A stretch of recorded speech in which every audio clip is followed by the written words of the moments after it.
welcome to Sac Taff.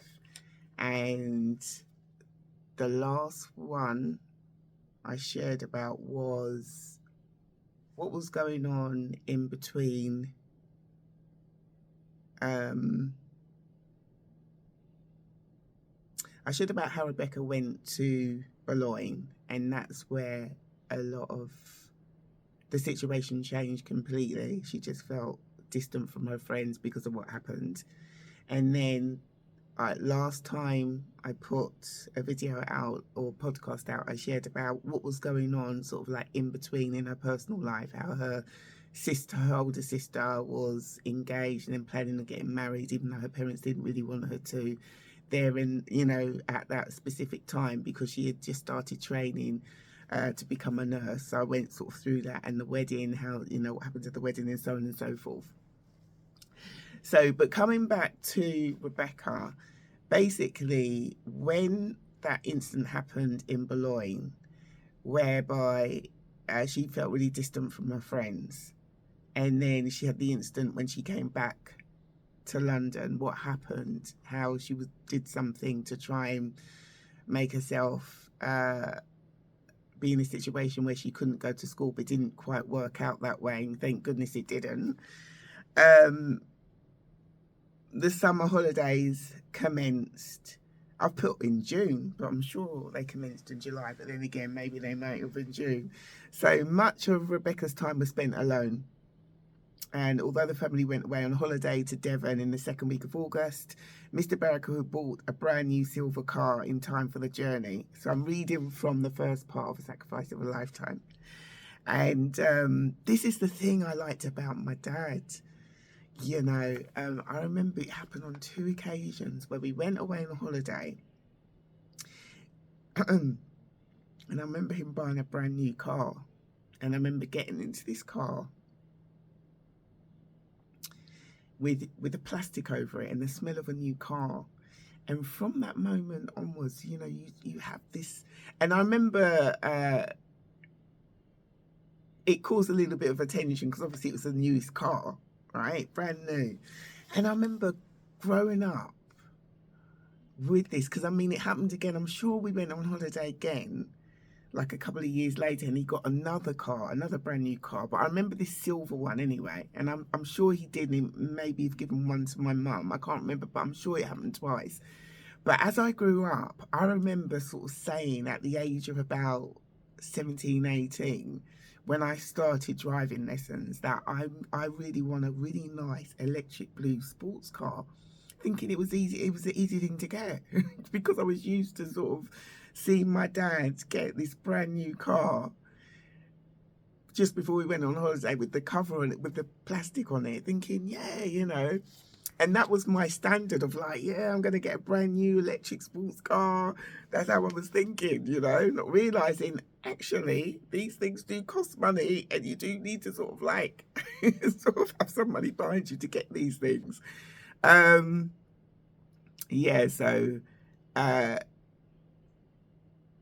basically Mr. Barrague had bought a brand new silver car in time for the journey, the silver one.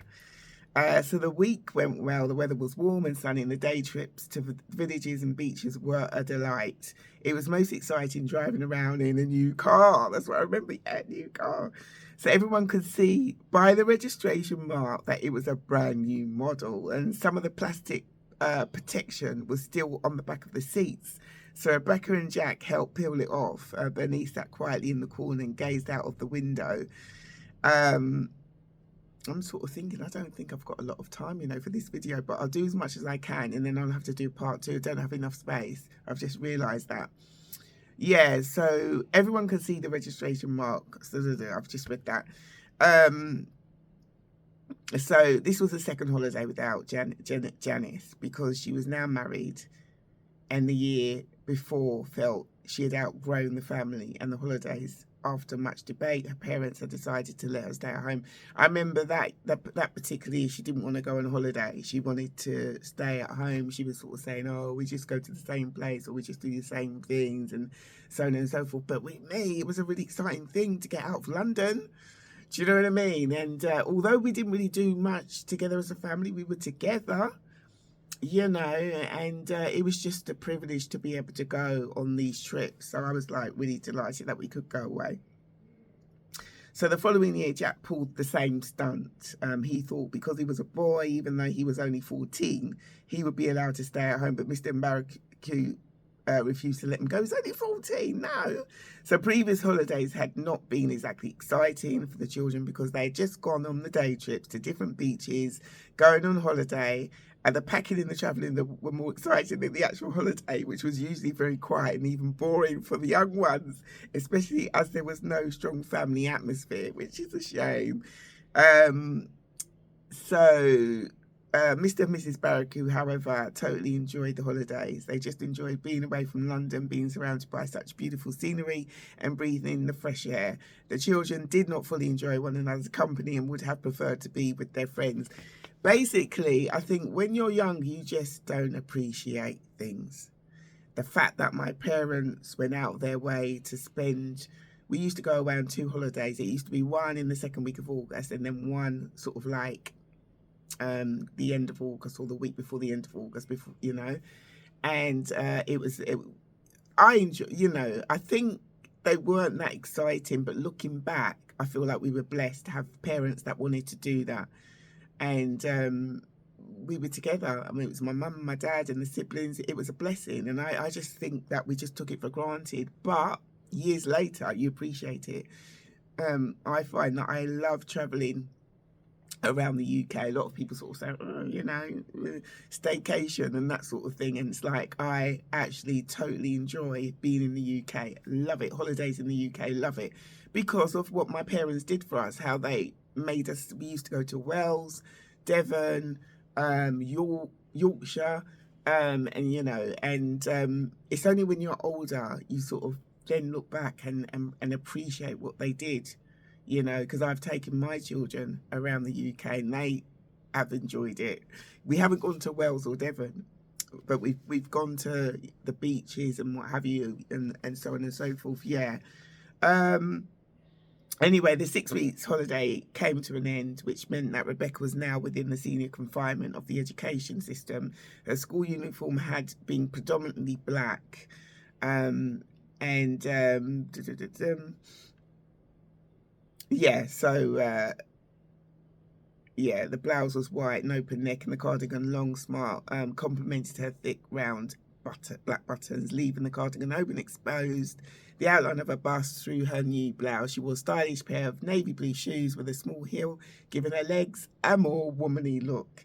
So usually her hair would be worn in 2 braids, like I shared when she went to France. But for the first day, she combed out her hair. She packed all the school items she felt she might need into her spanking new black bag the night before. She went downstairs to the front room to wait for her school friends, and the arrangement had been made during the holidays for the girls to walk to school together, which is like, out of, you know, I sort of I'm reading that now, considering the issues that she had with her friends, they still managed to sort of organise to meet up to walk to the secondary school together. It's like, okay. So they formed this plan because they all lived within walking distance of one another. She heard young, high-pitched voices resounding from the top of the road, and she waited for the doorbell to ring. I can actually remember that. On answering the door, Rebecca noticed that her friends were surprised at her new school uniform. She shouted across the hallway in her usual manner, "I'm going now, bye-bye." I remember that. "All right then, bye," said her mother.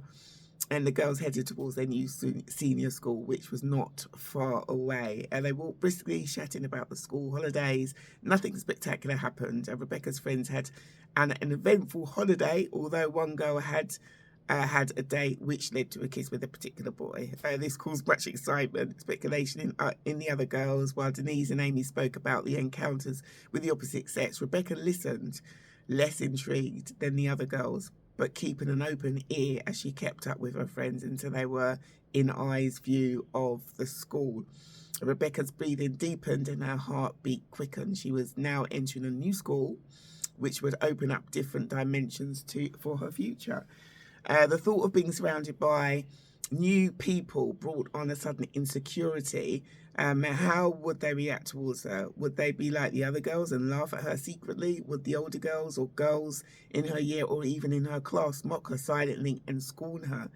Such questions roamed her mind as she approached the school premises. The rest of the girls continued to talk about the boys they had met throughout the holidays. Rebecca observed the architecture of the new school and noticed that the building was much smaller than the previous schools and she had attended. It looked more like an office, highlighting the fact that she was now joining the adult world. A set of doors led to the main hall, the meeting point where all the pupils were told to congregate. As Rebecca entered, she saw that wooden chairs had been placed in rows for the whole school, and basically, yeah, yeah, yeah.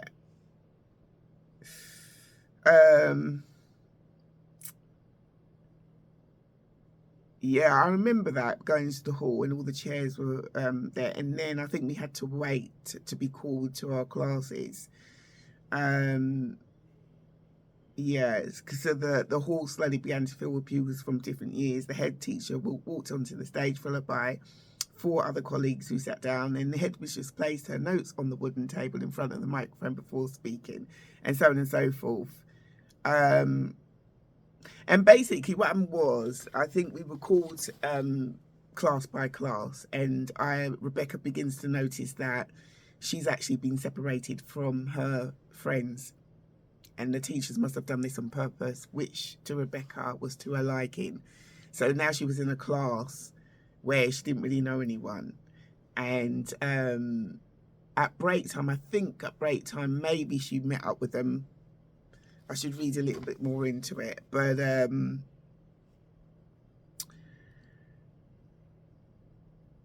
yeah, Rebecca devised a secret plan at break. She would meet up with the group, but at lunchtime she would creep out of the school gates and go for a stroll. That's a good plan, because it goes to show that I'm still talking to you, but at lunchtime I've got my own stuff going on. That's a good plan, actually. This relieved her from the discomfort of being with a group which silently mocked her. Yeah, yeah, so it's sort of like that. But to cut a long story short, with that situation, um, after some time, and it must have been only a few weeks, Rebecca just got fed up of it, and she told her parents this, and they moved her to another school. And then, and I'm sure it was a private school in South Norwood called Virgo Fidelis. I'm sure she went there and she stayed there. I think it was from 6 months to a year, and it was a completely whole different, setup. It was completely different. And then eventually she left that school. So an incident happened whereby one of the nuns said that she saw her smoking in the toilets, which wasn't true because she never smoked. So it's terrible. It's not good. It's not good to say that. Maybe they mistook me from someone else. But I was doing other things that wasn't, I was a little bit disruptive because I was getting fed up of the school system. It was a bit boring. I'd met like 2 close friends. They put me in a year below though, because I started the school halfway through. They put me a year below so that I could sort of like catch up and everything with my work. And in the end, they just told my mum that I was the worst pupil that I'd ever had or something like that. My mum knew it wasn't true. She knew it wasn't true. And then from there, but in between, while I was in that school, I went to another school, right? And this was a state school, and I stayed there for about 1 or 2 days. I didn't like it there. And because I went to a private school, they broke up either earlier than the state school, so it gave me time to go to the state school, realize I didn't like it there, and it allowed me to go back to the convent school when they started the new term.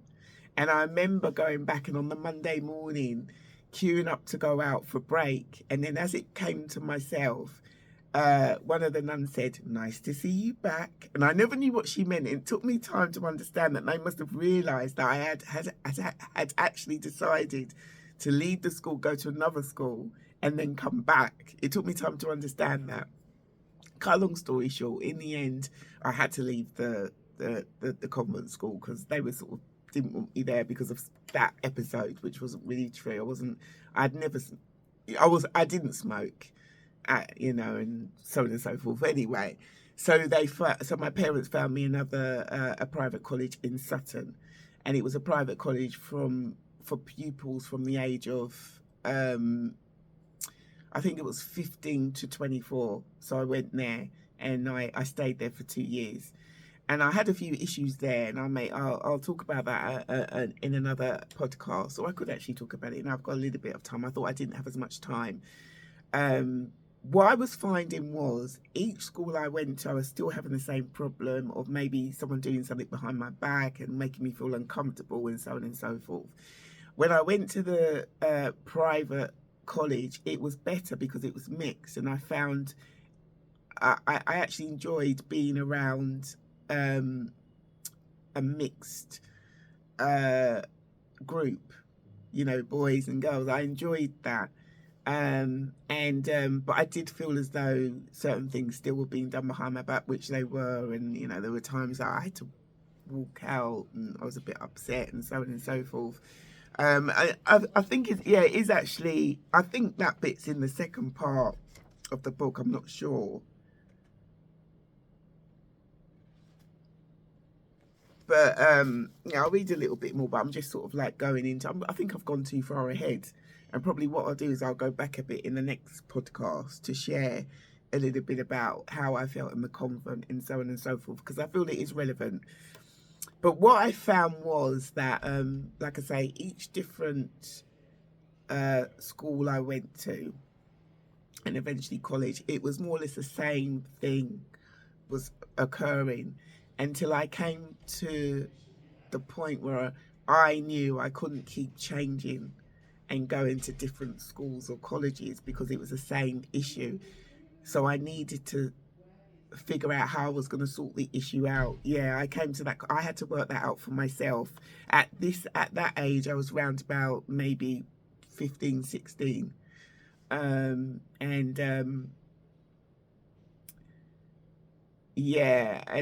I basically had a plan as well, which was it was a horrible plan that I had. It wasn't a good plan as regards to how I felt being in this situation where I felt I was surrounded by a lot of injustice. I felt like an outsider.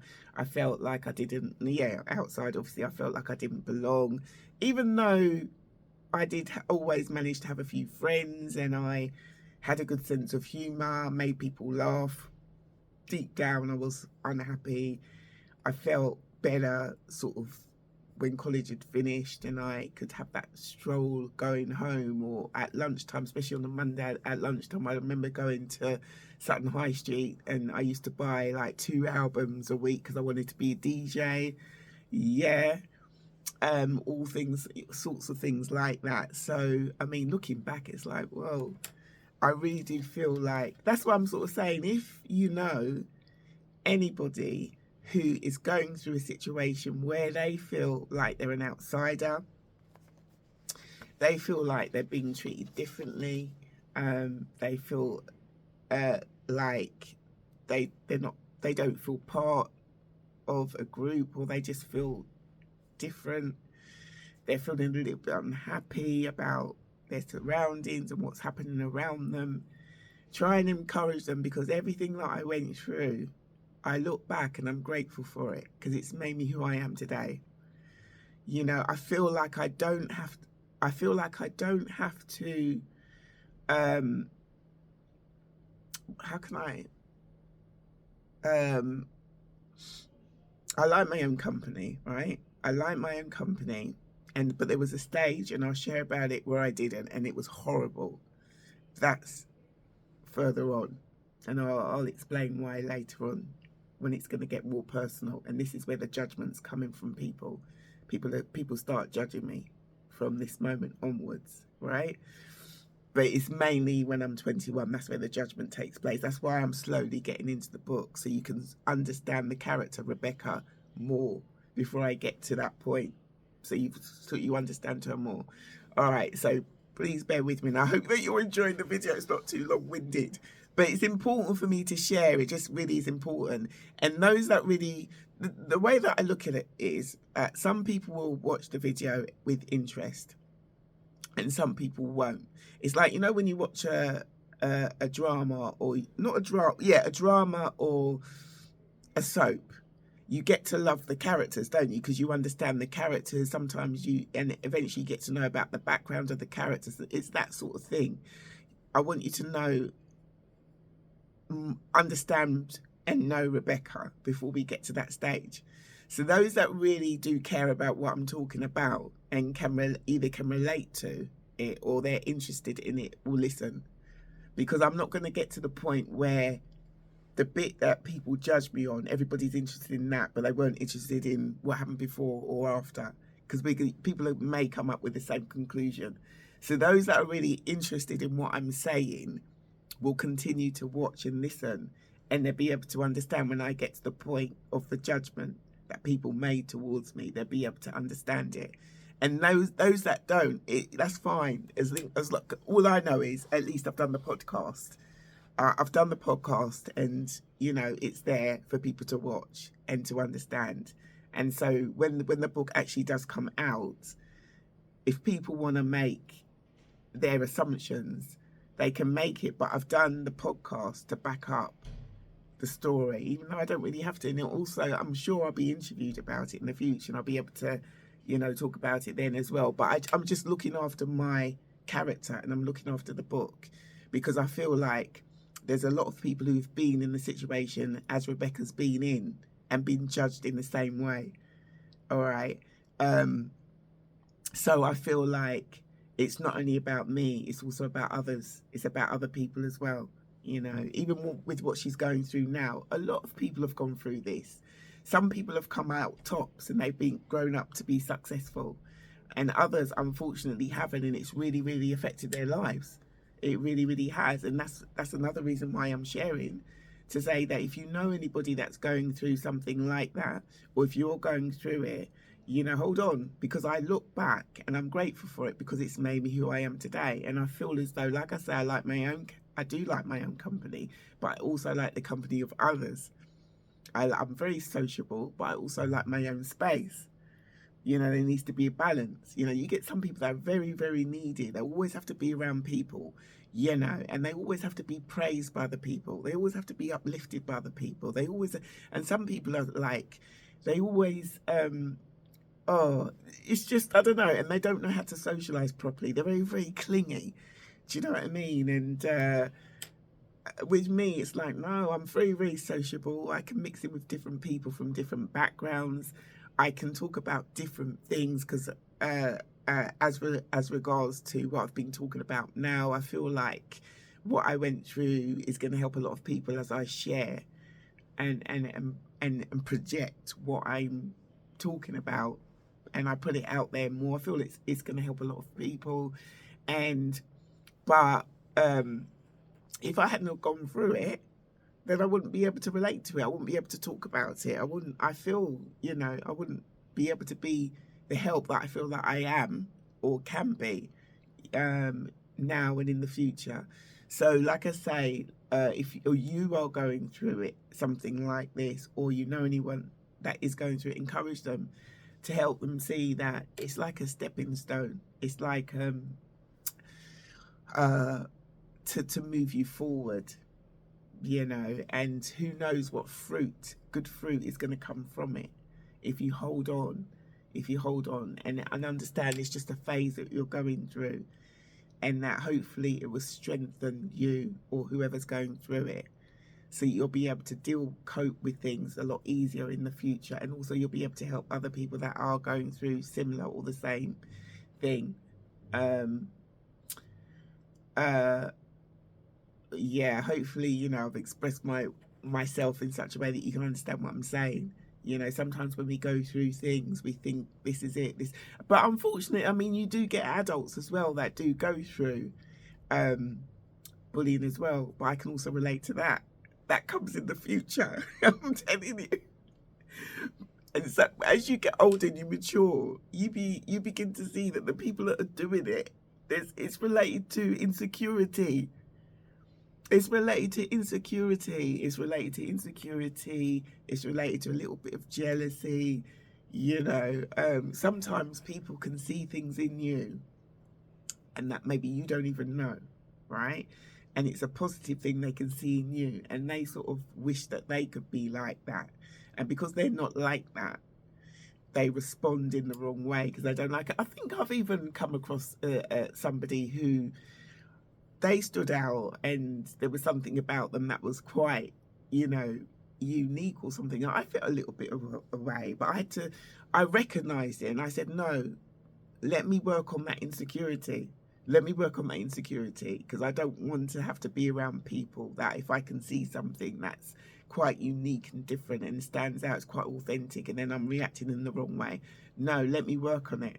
But other people, unfortunately, don't look at it like that and they harbour it, get a bit jealous, start acting in the wrong way, treating the person indifferently and not very nicely because they can see that this person has something that's different and they would like to be like that. But you can actually learn from it as well. When you see people like that, you can learn from them. You know, you can learn from them, or not copy them, but learn from them or admire it and just sort of like encourage them. And then you grow personally, your character grows anyway, because you're not reacting in a way that maybe some other people are reacting, which is in a negative, insecure way.